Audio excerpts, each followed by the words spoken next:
विषयान पुंसास संगस देशुपजायते। यदि तुम विषय चिंतन न करो तो किसी विषय में सुख नहीं है। तुम्हारा जब एकांत में चिंतन बनता है तब वो तुम्हें चिंतन के कारण सुखानुभूति होती है, ना कि उस विषय में सुख है। जैसे एक कुत्ता सूखी हड्डी लेकर एकांत में भागता है कि मेरे सुख को कोई छीन न ले, और जब चबाता है तो उसी की गलफरों से रक्त स्राव होकर हड्डी में दिखाई देता है। उसको लगता है इसमें रस है, इसमें पावर है, कुछ नहीं। ऐसे ही अज्ञानी पुरुष के द्वारा समस्त भोगों के भोगने का जो चिंतन है, वही चिंतन उसे सुखानुभूति कराता है, न कि भोगों में। नहीं तो भगवान की आज्ञा मानो, अनन्यस चिंतयन्तो माम, केवल भगवत चिंतन हो, फिर हमको परिणाम बताओ कौन सा भोग तुम्हें सुख प्रदान करता है। घृणा हो जाएगी। ये भगवत प्राप्त महात्मा कह रहे हैं, इनके वचनों को मानना चाहिए, अनुभव में नहीं उतरना चाहिए। ऐसा दलदल है भोगों का कि आज तक कोई अनुभव करके नहीं निकला है। जब निकला है तो रो के असंतुष्ट होकर के ही छोड़ा है। कभी कोई ऐसे भोग नहीं छोड़ पाया कि बहुत भोगा, हमें तृप्ति हो गई, अब मैं जा रहा हूं भगवान की शरण में। ऐसा कभी नहीं हुआ, एक भी नहीं हुआ। चाहे जितना बड़ा सम्राट हो, चाहे जितना भोग बाहुल्यता हो, रोया, पश्चाताप किया और असंतुष्ट होकर, अतृप्त होकर त्यागा। वही बात आज है आपके हृदय में कि आप अतृप्त हैं, भोगों से असंतुष्ट हैं, तो अनुभव के लिए मत जाइए।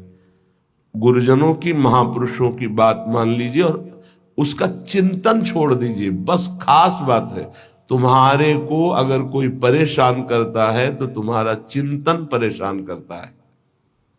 अंदर से ठीक बैठकर देख लीजिए। बड़े भाग्यशाली उपासक है जिन्होंने अपने चिंतन को बचाने की चेष्टा की।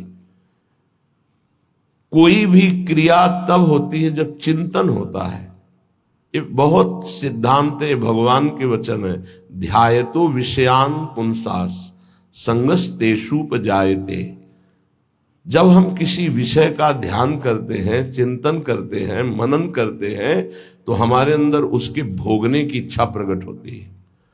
चाहे वो कोई खान पान की वस्तु हो, पहनने ओढ़ने की वस्तु, ये सब भोग के अंतर्गत आते हैं। सर्वेंद्रियार्थाः, समस्त इंद्रियों के अर्थ भोग अलग अलग है। श्रवणेन्द्री, घ्राणेन्द्री, नेत्रेन्द्री, त्वगेन्द्री, वाकेन्द्री, हस्तेन्द्री, पादेन्द्री, जनेन्द्री, गुदाएन्द्री, ये सब इंद्रियां हैं।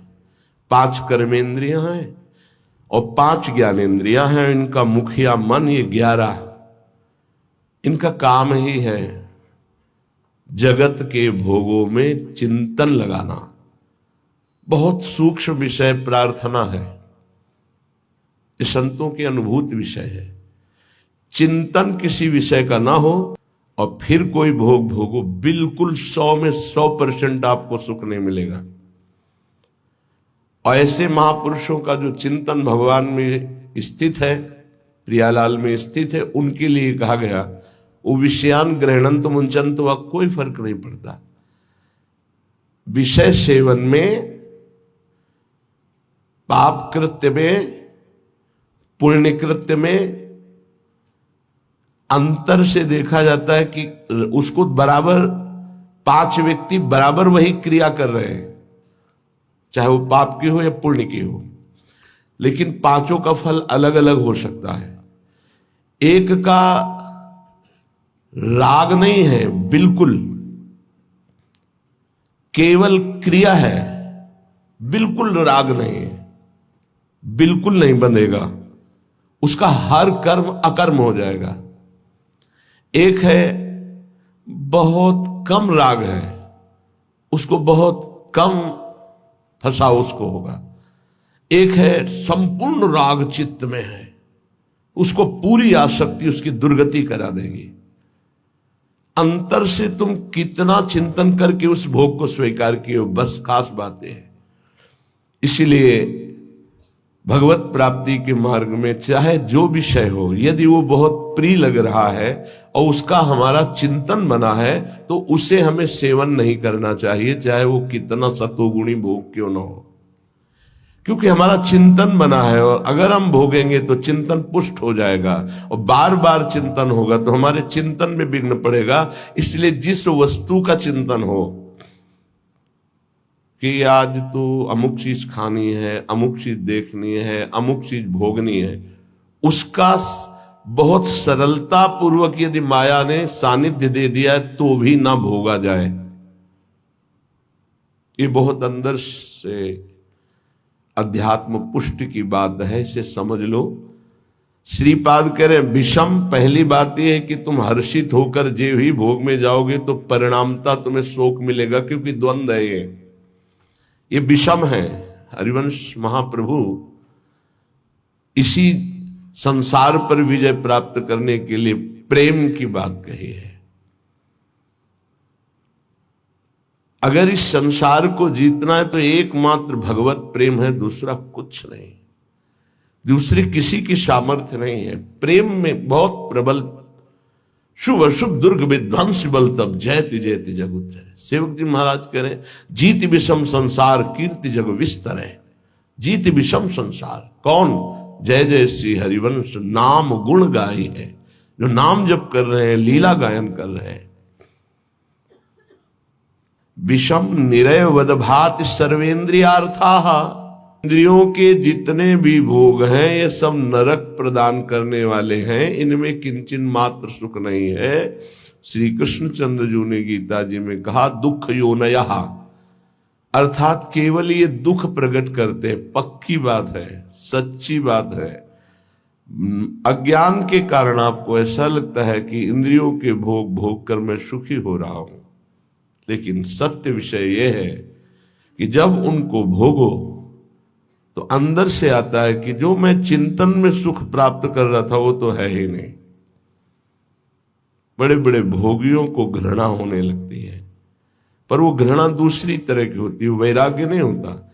उस शरीर से नहीं, दूसरे शरीर में, उस शरीर से नहीं, तीसरे शरीर में, ऐसे वो भटकता है।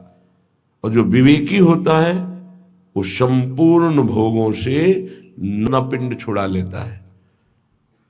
इन भोगों के भोगने में तुम्हारा चिंतन प्रधान है और कुछ नहीं। सर्वेंद्रियार्था, समस्त इंद्रियों के अर्थ, उनके भोगने का चिंतन और भोग क्रिया ये नरक प्रदान करती है। नरक स्पष्ट।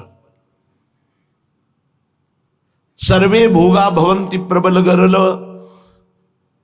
क्योंकि जितने भी भोग हैं ये प्रबल विष है। प्रबल विष, प्रबल विष का मतलब होता है तत्काल असर करने वाला। एक मीठा विष होता है, महीनों में असर करता है, लेकिन भोग तत्काल पागल बना देने वाला है। चिंतन हुआ, सानिध्य भोग का हुआ, पागल बन गया, क्या करना चाहिए क्या नहीं करना चाहिए सब भूल गया। देखो कितना असर चढ़ा उसका कि उसका चिंतन, उसकी क्रिया सब भागवतिक मिट गई और उस समय वो कामांध हो गया, उस समय वो वासना में हो गया, सारा चिंतन खत्म, सारी की सारी वृत्ति। ये जहर है, इसे कह रहे सर्वे भोगा भवंति प्रबल गरल।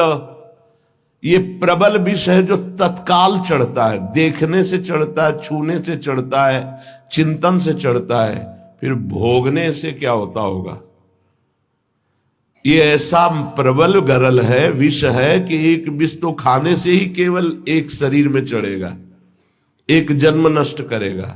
लेकिन ये भोग कह रहे सर्वे भोगा भवंती प्रबल गरला, ये इतना बड़ा विष है कि देखने से चढ़ जाता है, सुनने से चढ़ जाता है, चिंतन से चढ़ जाता है, फिर भोगने से क्या दुर्गति होगी। इसलिए का निरवय वदभाति सर्वेन्द्रियार्था, जो इंद्रियों के भोगों का चिंतन करके उनको भोग कर सुखानुभूति करते उनको नरक की प्राप्ति होती। का त्रिविधम नरकश्चेदम द्वारम नाशन मात्मनः कामः क्रोधा तथा लोभा तस्मादेत्रेम त्यजेत। ये तीनों नरक के द्वार हैं, काम क्रोध लोभ, ये निश्चित नरक प्रदान करते हैं। वन्युद्भट ज्वाल कल्पाहा। और ये भोग क्या करते हैं, हृदय को जलाते हैं, अग्नि जैसे जला करके त्वगेंद्री को, शरीर को कष्ट देती है। लेकिन ये कारण शरीर तक प्रभाव डालते हैं भोग, स्वभाव, अंतःकरण, इंद्रियां और स्थूल शरीर भी। इस तीनों शरीरों पर विष का प्रभाव पड़े, ऐसा विष की रचना आज तक नहीं हुई प्रकृति में। प्राकृतिक विष केवल स्थूल शरीर पर प्रभाव डालता है, इस पर। लेकिन ये सर्वे भोगा भवंति प्रबल गरला, ये स्थूल शरीर पर भी प्रभाव डालते हैं, सूक्ष्म शरीर को बसीभूत कर लेते हैं और स्वभाव को बिगाड़ देते हैं। देहाभिमानी पुरुष जब इंद्रियों के द्वारा विषयों का चिंतन करके भोग करता है तो उसके तीनों शरीर बर्बाद हो जाते हैं, तीनों शरीर उसके गंदे हो जाते हैं। ये इसीलिए जो विज्ञजन है वो कह रहे हैं कि इससे बड़ा कोई जहर ही नहीं है। सर्वे भोगा भवंति प्रबल गरला वन्युद्भट ज्वाल कल्पाहा। हृदय जलाता है, भोगने पर भी जलन, भोगने के बाद भी पश्चाताप की जलन, पश्चाताप की जलन। और वो पश्चाताप टिकाऊ नहीं होता है। 1 घंटे 2 घंटे जलन हुई, तीसरे घंटे फिर उसी भोग की चिंतन वृत्ति, फिर वही भोग की क्रिया। बड़ी दुर्गति है संसारिक जीव की, बड़ी दुर्गति। ऊपर से चिकना चुपड़ा शांत नजर आ रहा है, अंदर देखो इसमें लिखा है वन्युद्भट ज्वाल कल्पाहा, कामाग्नि, क्रोधाग्नि, लोभाग्नि, उससे जल रहा है वो। कीट प्रायाः समस्त प्रवर सुरगणाः सिद्ध्यश्चेन्द्र जाल। कह रहे कि बड़े महापुरुष हैं, इसलिए कह रहे हैं कि इन कीड़ों में और देवताओं में कोई फर्क नहीं है। क्यों? प्रारब्धानुसार कीड़ा भी अपने भोग को, भी भोग को भोग रहे हैं। देवता कोई नवीन कर्म करके भजन थोड़ी कर रहे हैं, अपने पूर्व पुण्यों को भोग रहे हैं। तो कीट प्रायः समस्त प्रवर सुरगणाः, ये प्रवर माने होता श्रेष्ठ। श्रेष्ठ जो देवता लोग हैं हमारी दृष्टि में कीड़े से ज्यादा नहीं है। क्यों? क्योंकि जैसे कीड़ा अपना प्रारब्ध भोग रहा है, ऐसे देवता अपने प्रारब्ध भोग रहे हैं। शुभ कुछ नहीं है उनके पास, नवीन कर्म नहीं, जितना रुपया जमा है उसका भोग कर रहे हैं। जैसे बढ़िया होटल है, हर व्यवस्था है, आपका पेमेंट है तो आप भोगिए, हर भोग। जिस दिन पेमेंट खत्म हुआ धक्का मार के बाहर कर दिए जाओगे। ऐसे ही स्वर्ग से धक्का मार के गिरा दिया जाता है। उसके गले में माला पड़ी होती है, वो माला नित्य नवीन सुगंधित रहती है जब तक उसको स्वर्ग में रहना है। और जहां माला कुम्हलाई तो पता चला कि पुण्य नष्ट हो गए। अब उसको भारी वियोग, उसका विमान छिन जाएगा, उसका महल छिन जाएगा, उसको अप्सरा जो मिली थी वो सब भोग सामग्री एक क्षण में हटा के, देव शरीर से हटा के भ्रष्ट कर दिया गया। फिर मृत्यु लोक में क्या बनेगा कि कीड़ा पतिंगा क्या बनेगा वो भगवान जाने। इसीलिए कह रहे मेरी दृष्टि में कीड़े से और देवता से समानता जब करते हैं तो बराबर नजर आता है। वो अपने प्रारब्ध का भोग भोग रहा है, अपने प्रारब्ध का। तो बोले मनुष्य का उदाहरण क्यों? मनुष्य श्रेष्ठ है देवताओं से। क्यों? क्योंकि वो राधा राधा कृष्ण कृष्ण जप करके वो भगवत प्राप्ति कर सकता है, देवता नहीं कर सकते। कीट प्रायाः समस्त प्रवर सुरगणाः सिद्ध्यश्चेन्द्र जाल। अब कह रहे ये जो अष्ट सिद्धियां और भी 28 सिद्धियां और भी अन्य छोटी सिद्धियां, बोले ये इंद्रजाल है, कोई भगवदानंद नहीं है। इंद्रजाल माने होता है जो है नहीं पर दिखाया जा रहा है, माया का, जादू का एक नया तमाशा। सिद्धियां क्या है? माया का एक नया तमाशा। अगर उनको और क्या तमाशा, यही है अभी यहां है और इसी समय कहीं और है। जब दोनों अरे बड़े तो सिद्ध पुरुष हैं, अभी तो यहां हमारे सामने, तो बोले ठीक इसी समय हमारे पास भी थे, बोले बड़े सिद्ध पुरुष हैं। ये क्या है? कोई खास बात थोड़ी है। अष्ट सिद्धियां सिद्ध्यश्चेन्द्र जाल, ये इंद्रजाल माया जादू का तमाशा है। यह है प्रेम की प्राप्ति के लिए जो हमें विकलता चाहिए, वो यहां कहीं नहीं टिकना। प्रायः संस्वाद्य वृंदावन रसिक रसम माद्यते मेद्य हृदयम। जिनको वृंदावन प्रेम रस की प्राप्ति की चाह है वो इतने में किसी में भी न टिके।